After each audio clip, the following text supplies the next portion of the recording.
L'intérêt que peut trouver une commune à organiser le mouillage sur son territoire va être sur plusieurs points.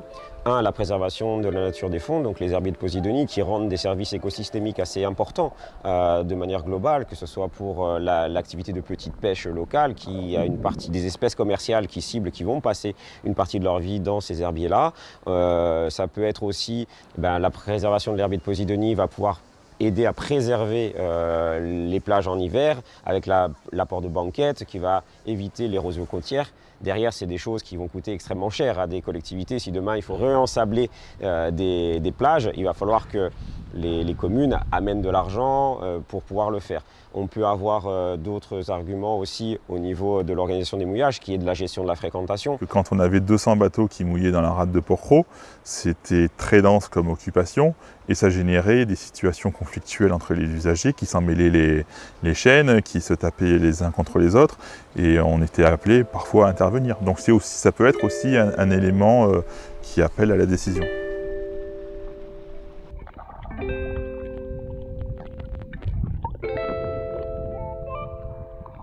On parle des impacts directs sur le fond, les impacts physiques, mais il y a avoir aussi potentiellement tous les impacts liés aux déchets qui vont être rejetés de manière accidentelle ou volontaire, ou toutes les problématiques liées aux eaux noires et aux grises qui peuvent avoir des impacts sanitaires aussi sur les plages qui sont à proximité des lieux que vous fréquentez ces plaisanciers.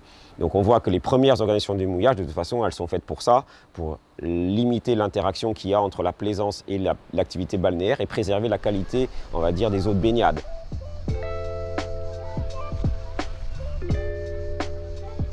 En limitant les espaces disponibles. Alors ça c'est plus vrai sur la mise en place de zones de mouillage et d'équipements légers, où là on va pouvoir dimensionner sur un certain nombre qui correspondra notamment aux moyennes de fréquentation hautes, mais qui va permettre d'écrêter les pics et donc de limiter aussi potentiellement les impacts qu'il va y avoir sur une concentration forte de bateaux sur un territoire. Pour reprendre un exemple qu'il y avait sur la ville de Marseille avant la mise en place du schéma de mouillage, on repoussait vers le large les plaisanciers, mais on les faisait mouiller au milieu de l'herbier de Posidonie. Donc en fait, les zones sableuses qui étaient proches des plages, qui étaient favorables à l'accueil de la plaisance, ont été interdites. On repousse vers le large pour des raisons sanitaires, mais on les fait mouiller sur le milieu de l'herbier de Posidonie. Milieu de l'herbier de Posidonie qui est le moins dynamique, sur lequel en fait l'impact des ancres va être encore plus fort.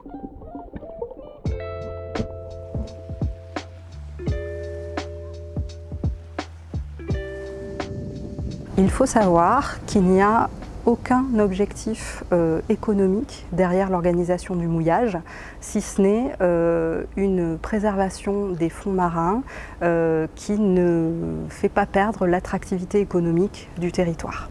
Donc on va chercher un modèle d'équilibre. Il n'y a aucun objectif de bénéfice et il faut savoir que ces projets de SMEL sont en fait des investissements pour le bien commun qu'est la mer. Le retour de la commune et notamment du quartier d'Aguet, de l'apport touristique supplémentaire que génère le mouillage avec des bateaux qui viennent passer le week-end et on y gagne écologiquement dans la rade d'Aguet puisque notre Posidonie est en super état, ça n'a pas de prix.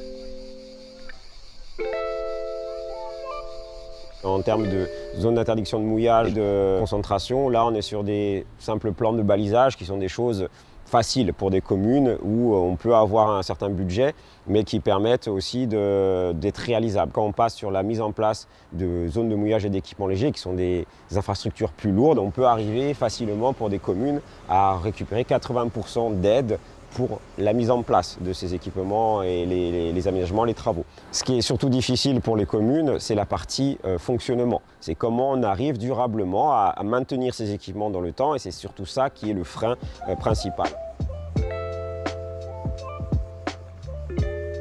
Les modèles économiques potentiellement à mettre en place pour ce type d'infrastructure-là sont multiples. Le plus simple, c'est celui qui consiste ce qu'on fait actuellement, à faire supporter par la puissance publique les investissements pour l'installation initiale et après pour l'exploitation par la participation de l'usager à l'entretien des infrastructures.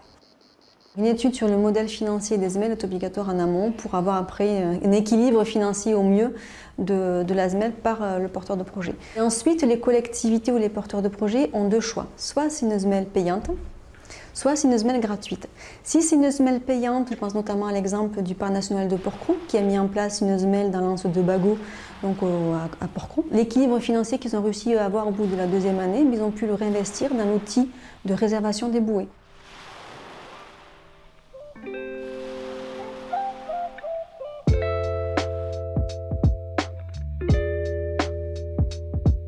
Le fait de demander une redevance pour l'usage des bouées aux plaisanciers, ça permet aussi d'installer les conditions du turnover sur les bouées. On répond à l'objectif de ne pas agresser les herbiers, mais aussi on évite aussi qu'un bateau reste longtemps et risque de le relarguer ses eaux usées, ses eaux noires, ses eaux grises au bout de quelques jours.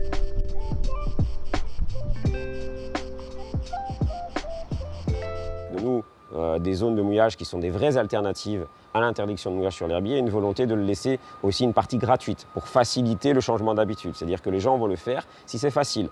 Et les premiers qui sont importants à convaincre, ce sont les élus dans ce cadre-là, c'est-à-dire les campagnes de sensibilisation sur la posidonie, elles ont leur intérêt, leur impact. Si j'ai une alternative simple, c'est-à-dire, regardez, vous ne pouvez plus jeter votre encre là, mais allez prendre la bouée qui est juste là-bas un peu plus loin, c'est plus facile pour lui, c'est plus sécurisant. Et en plus, si c'est gratuit, il va le faire d'autant plus facilement. La semelle, c'est vraiment un consensus. C'est comment on arrive collectivement à gérer durablement cet espace-là et comment on passe sur cette notion de bien commun. C'est comment je peux vivre durablement de ce territoire, continuer à bénéficier des apports, des bienfaits de ce territoire, des fruits qu'il me donne durablement et collectivement, comment on s'organise à ça.